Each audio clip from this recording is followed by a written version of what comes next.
Good morning everyone. अभी हाल ही में बहुत सारे आर्टिकल पब्लिश हुए हैं जिसमें ये बोला गया है कि टीटीपी ने अपनी नई कैबिनेट का गठन किया है, जिसमें उन्होंने प्रधानमंत्री सहित अनेक प्रकार के जो मंत्री हैं उनका भी गठन किया है। पूरी कैबिनेट का इन्होंने गठन किया है। तो इस तरीके से हम देख सकते हैं। तो अब जो पाकिस्तान में दो प्रधानमंत्री हो गए हैं, एक तो पाकिस्तान का जो ओरिजिनल प्रधानमंत्री शहबाज शरीफ है, दूसरे हैं टीटीपी के प्रधानमंत्री। तो इस तरीके से हम देख सकते हैं। और इसमें उन्होंने ये बोला है कि जो कैबिनेट जो बनाई गई है टीटीपी के द्वारा, उसको ये देखा जा रहा है कि जो संप्रभुता देखूं पाकिस्तान की, तो उसको लेके चुनौती है। इस तरीके से हम देखते हैं। और इसको लेके ऑल इंडिया न्यूज़ में एक रिपोर्ट पब्लिश हुई है और विभिन्न अखबारों में इसके लेके भी न्यूज़ पब्लिश हुई है, जिसमें ये बोला गया है कि Pakistan sovereignty challenge TTP set up government with complete cabinet. पूरी कैबिनेट का गठन इसमें किया गया है। इस तरीके से हम देख सकते हैं। और इसमें क्या होता है कि बहुत टाइम से लगातार जिस तरीके से हमला हो रहे हैं पाकिस्तान के ऊपर, टीटीपी हमला कर रहा है पाकिस्तान पे, उस तरीके से हम देख सकते हैं। और इसमें देखिए, जो अगर मैं टीटीपी की अगर कैबिनेट की अगर मैं बात करूं, तो उसमें ये बोला गया है कि इसमें जो रक्षा मंत्रालय है, न्यायिक मंत्रालय है, सूचना मंत्रालय है, राजनीतिक मामलों के मंत्रालय हैं, आर्थिक मामलों के मंत्रालय हैं, शिक्षा मंत्रालय है, फतवा जारी करने वाले प्राधिकरण का भी स्थापना की गई है, खुफिया मंत्रालय की स्थापना की गई है, निर्माण विभाग की स्थापना की गई है और बहुत सारे मंत्रालय की स्थापना की गई है। तो ऐसा हम देख सकते हैं कि एक तो पाकिस्तान की ओरिजिनल कैबिनेट है, उसकी हम एक स्थापना देख सकते हैं। और दूसरी कैबिनेट, क्या होता है कि जब किसी देश में बहुत ज़्यादा इस तरीके से समूह जब उभरने लगते हैं, तो वो भी चाहते हैं कि हमें भी सत्ता मिले, हमें भी पावर मिले। क्योंकि हमने देखा है कि पिछले साल जिस तरीके से तालिबान ने कब्जा किया है अफगानिस्तान में, उसको देखते हुए टीटीपी के जो हौसले हैं और ज़्यादा बुलंद हो गए हैं। वो चाहते हैं कि पाकिस्तान में उनकी जो सत्ता है, जिस तरीके से अफगानिस्तान में सत्ता आई थी, वो भी पाकिस्तान में एक शरिया लॉ स्थापित करना चाहते हैं। वो लोकतंत्र को हटाना चाहते हैं और पूरे सरकार को, पूरी पाकिस्तान को इस शरिया लॉ के हिसाब से चलाना चाहते हैं। जिस तरीके से जो महिलाओं के ह्यूमन राइट्स होते हैं, महिलाओं के जितने राइट्स हैं उनको ख़त्म करके शरिया लॉ के हिसाब से वहाँ की जो क्या होता है कि जब अगर मैं पिछले साल की बात करूं, तो जब कैप्चर किया था, अगर मैं अफ़गानिस्तान की बात करूं तो तालिबान ने, तो उसके बाद हमने ये देखा कि पाकिस्तान के बहुत सारे लोग इससे खुश भी हुए थे। तो हमने ये देखा कि पिछले साल 15 अगस्त के दिन तालिबान ने कब्जा कर लिया था अफ़गानिस्तान में।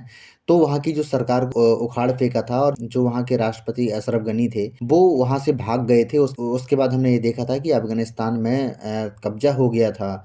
अगर मैं तालिबान की बात करूँ तो 15 अगस्त को कैप्चर कर लिया था। उसके बाद हमने देखा वहाँ पे एक ऐसी एक फ़ोर्स का गठन किया गया था कि बहुत टाइम तक, लगभग 20 साल तक यूएसए ने उनको प्रशिक्षित उनको किया था। लेकिन बाद में जब तालिबान आए, तो उन्होंने उनके खिलाफ लड़े भी नहीं। तो इस तरीके से हमने देखा, इतना ज़्यादा पैसा खर्च करने के बावजूद भी वहाँ की जो फ़ोर्स खिलाफ खड़ी नहीं हुई, उनसे लड़ी नहीं, उनसे मुकाबला नहीं किया। उन्होंने सीधे ही जो सत्ता है उनको दान में दे दी। इस तरीके से हम देख सकते हैं। उसके बाद हमने ये देखा कि जो इस्लामिक संगठन है और अफ़गानिस्तान तालिबान से जिस तरीके से संघर्ष हुआ था, उसके बाद हमने ये देखा था कि नवंबर में अफ़गानिस्तान तालिबान की मध्यस्थता में एक संघर्ष विराम हुआ था।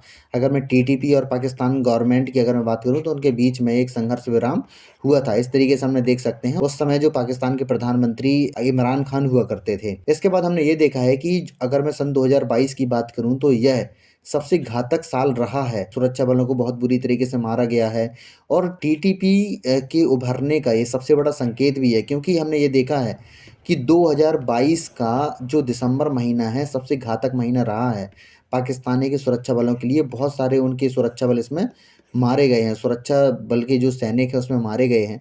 और इसके बाद हमने ये भी एक आंकड़ा निकल के आया है। उनकी एक एजेंसी है, एजेंसी के नाम अगर मैं बात करूँ तो centre for research and security studies ने कहा है कि पाकिस्तान के सुरक्षा बलों की अगर मैं गिनती की बात करूँ, तो लगभग 282 सुरक्षाकर्मी इसमें मारे गए हैं। अगर मैं सन 2000 से सन 2022 तक की अगर मैं बात करूँ, तो इसमें पाकिस्तान के कितने सुरक्षाकर्मी मारे गए हैं, अगर मैं उसकी डेटा की बात करूँ, तो अगर मैं इंसिडेंट किलिंग की अगर मैं बात करूँ, लगभग 16,000 इसमें किलिंग की घटनाएँ हुई हैं, जिसमें सिविलियंस लगभग 21,000 मारे गए हैं। और जिसमें हमने ये देखा कि जो सैनिक मारे गए हैं, लगभग 8,000 सैनिक इसमें मारे गए हैं। और बहुत सारे उनके क्या होता है कि जब इस तरीके से घटनाएँ होती हैं, तो बहुत सारे लोग इससे प्रभावित होते हैं, बहुत सारे स्कूल इसमें डैमेज होते हैं। हमने देखा था कि सन 2000 अगर मैं 14 की बात करूँ, तो पेशावर में एक आत्मघाती हमला हुआ था, जिसमें लगभग 156 बच्चों की मौत हो गई थी। तो इसमें हम ये देख सकते हैं कि जब आप अपने घर में एक आतंकवादी को पनाह देते हो और ये सोच के कि वो आपको मारेगा नहीं, आपको नुकसान नहीं पहुंचाएगा, तो ये बिल्कुल गलत सोच है। क्योंकि हमने ये देखा कि पाकिस्तान ने बहुत लंबे टाइम तक आतंकवाद को पनाह दी है और आज हम देखते हैं कि पाकिस्तान ही आतंकवाद से सबसे ज़्यादा पीड़ित देश कहलाता है और इसका जो प्रभाव है पाकिस्तान सहित जितने पड़ोसी देश हैं उनको सबको भुगतना पड़ता है। हमने ये देखा कि जिस तरीके से पाकिस्तान में आतंकवाद पनपा है उससे हम इंडिया तो प्रभावित है ही, लेकिन जो उसके वो खुद भी प्रभावित है इससे। और जो अगर मैं ईरान की बात करूँ, अफ़गानिस्तान की बात करूँ, सेंट्रल एशिया के बहुत सारे ऐसे कंट्री हैं जो इससे प्रभावित हैं, इससे पीड़ित हैं। ये हम देखते हैं लगातार एक शंका बनी रहती है कि हमारे जो अगर मैं बात करूँ तो कब क्या हो जाएगा, किस तरीके से आतंकवादी घटनाएँ होती हैं। और जिस तरीके से हमने देखा है इंडिया में बहुत सारी घटनाएँ हुई हैं, जिसमें हम 26/11 देख सकते हैं और हमने देखा था सन 2001 में हमने देखा था कि जिस तरीके से हमारी संसद में हमला हुआ था। तो उन सब देख के हमारी जो सिक्योरिटी फ़ोर्सेस है उसको हमेशा चिंता बनी रहती है। तो इस तरीके से हम देखते हैं। उसके बाद अगर मैं बात करूँ तो CRSS की रिपोर्ट ने ये बोला है कि सन 2022 एक दशक में पाकिस्तान के सुरक्षा कर्मियों के लिए सबसे घातक महीना रहा है। और इसमें हमने ये भी देखा है कि जो टीटीपी है, टीटीपी बलूचिस्तान लिबरेशन आर्मी जो BL है, क्योंकि वहाँ पे जो बलूचिस्तान लिबरेशन आर्मी है वो एक अलग वहाँ पे आज़ादी की मांग चल रही है, उसको भी हम देखते हैं। के बाद अगर मैं बात करूँ तो दाइश अफ़गानिस्तान वाले नए आतंकवादी जो तिकड़ी है, ये 3 जो संगठन हैं इनने पाकिस्तान की नाक में दम करके रखा है। अगर मैं पाकिस्तान के आंतरिक मंत्री की अगर मैं बात करूँ तो उनके आंतरिक मंत्री हैं सनाउल्लाह। उन्होंने कहा है कि इस समय अगर मैं पाकिस्तान की बात करूँ तो लगभग 7,000 से 10,000 जो उनके टीटीपी आतंकी हैं मौजूद होने चाहिए। इनके क्या हुआ था कि आतंकवादियों ने पहले हथियार डाल दिए थे, इसके बाद गुपचुप तरीके से उन्होंने जो अपनी गतिविधियां हैं दोबारा शुरू कर दी हैं, जिससे लगातार वहाँ पे जो हमले हैं लगातार बढ़ गए हैं। इसके बाद अगर मैं बात करूँ तो इसमें ये होता है कि तहरीक-ए-तालिबान पाकिस्तान, पाकिस्तान का एक छात्र आंदोलन था। इसके बाद हमने ये देखा कि अफ़गानिस्तान-पाकिस्तान सीमा पर सक्रिय विभिन्न इस्लामी सशस्त्र आतंकवादी समूहों का एक अम्ब्रेला संगठन है। यह हम देखते हैं कि पाकिस्तानी सेना के खिलाफ विपक्ष को एकजुट करने के लिए सन 2007 में गठित किया गया था। यह उग्रवादी नेटवर्क है। टीटीपी की घोषणा उद्देश्य यह है कि यह संघ प्रशासित जनजातीय क्षेत्रों और पड़ोसी खैबर पख्तूनख्वा प्रांत में यह प्रभावी रहता है। मैं आपको एरिया भी अभी मैं आपको बताऊंगा। यह क्या होता है कि पाकिस्तान में शरिया लॉ स्थापित करना चाहता है और इस्लामी कानून स्थापित करना चाहता है और पाकिस्तान की सरकार को उखाड़ फेंकना चाहता है। वहाँ पे जिस तरीके से शरिया लॉ काम करता है, जिस तरीके से महिलाओं को कोई राइट्स नहीं दिए जाते हैं, जिस टाइप से महिलाओं को कोई भी पढ़ने की आज़ादी नहीं होती है, यूनिवर्सिटीज़ में, कॉलेज में महिलाओं को जाने की कोई आज़ादी नहीं होती है, वहाँ पे लगातार जिस तरीके से महिलाओं को पर्दे में रखा जाता है, वो सारी चीज़ें जो तालिबान है, टीटीपी चाहता है। अगर मैं इंडिया से बात करूँ तो इंडिया के बहुत बड़ा जो बॉर्डर है पाकिस्तान से शेयर होता है, ये पूरा जो क्षेत्र है, ये पाकिस्तान कहलाता है। और इसके बाद हम अगर मैं मैप की बात करूँ तो ये वाला जो क्षेत्र है, इसको हम डूरंड लाइन कहते हैं, अफ़गानिस्तान और पाकिस्तान वाली लाइन को। इसकी स्थापना 1914 में हुई थी। इसके बाद अगर मैं बात करूँ तो इस वाले एरिया में जो अफ़गानिस्तान का काफ़ी बड़ा एरिया है और ये क्या होता है खैबर पख्तूनख्वा एक प्रांत है पाकिस्तान का। तो इस वाले एरिया में टीटीपी का बहुत बड़ा एरिया यहाँ पे उनका जो प्रशासन है चलता है, बहुत बड़े इसमें क्षेत्र में उनका इन्फ्लुएंस है।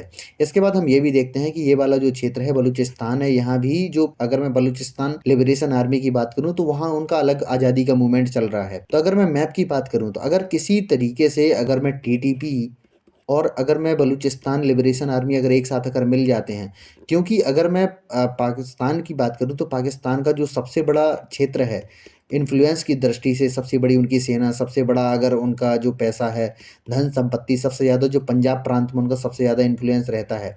अगर किसी कारण से अगर वहाँ पे इस साइड में, क्योंकि इस साइड बहुत बड़ी पॉपुलेशन नहीं रहती और ये वाला एरिया बहुत ज़्यादा खाली सा रहता है, बहुत बड़ी पॉपुलेशन नहीं है, बहुत ज़्यादा डेवलपमेंट नहीं है। अगर किसी तरीके से अगर टीटीपी यहाँ पे इन्फ्लुएंस कर लेती है तो ये वाला जो एरिया कैप्चर करने में दिक्कत आएगी, क्योंकि यहाँ वाला जो एरिया है इनको इनको कब्जा करने में बहुत बड़ी दिक्कत आएगी। तो इतने जल्दी तो कब्जा नहीं होगा, लेकिन हाँ पाकिस्तान की जो सोवरेनिटी है उसको बहुत बड़ा चैलेंज पेश करने वाला है टीटीपी। क्योंकि हमने ये देखा है कि जिस तरीके से अफगानिस्तान में तालिबान ने कब्जा किया है, तो टीटीपी ये चाहता है कि पाकिस्तान में उनका कब्जा हो जाए। तो हम ये देखते हैं और इस तरीके से हम ये भी देखते हैं कि लगातार जिस जिस तरीके से टीटीपी का प्रभाव बढ़ रहा है, जिस तरीके से उनके सुरक्षा बलों पर हमला कर रहा है, अगर मैं बात करूँ टीटीपी की, तहरीक-ए-तालिबान पाकिस्तान की, तो उससे क्या होता है कि पूरे रीजन को खतरा इसमें पैदा होता है और भारत को भी इसमें सतर्क होना पड़ता है कि जिस तरीके से उनका इन्फ्लुएंस बढ़ रहा है, जिस तरीके से उनके आतंकवादी काम कर रहे हैं, उससे हम बहुत ज़्यादा चिंतित भी होते हैं। अगर मैं इसकी बात करूँ तो उन्होंने क्या होता है कि ऑल इंडिया रेडियो ने इस तरीके से एक ट्वीट भी इसने पब्लिश किया है, जिसमें उन्होंने बोला है कि जो उनके बहुत सारे मंत्रालय इसमें बनाए गए हैं, कैबिनेट ही उन्होंने गठन कर लिया है। तो आशा करता हूँ कि आपको वीडियो अच्छा लगा होगा। अगर आपने अभी तक मेरे चैनल को सब्सक्राइब नहीं किया तो प्लीज़ चैनल को सब्सक्राइब कीजिए और उसके बाद बेल आइकन का बटन ज़रूर दबाइए, जिससे आपको आने वाले वीडियो सभी आपको मिल सकें। धन्यवाद।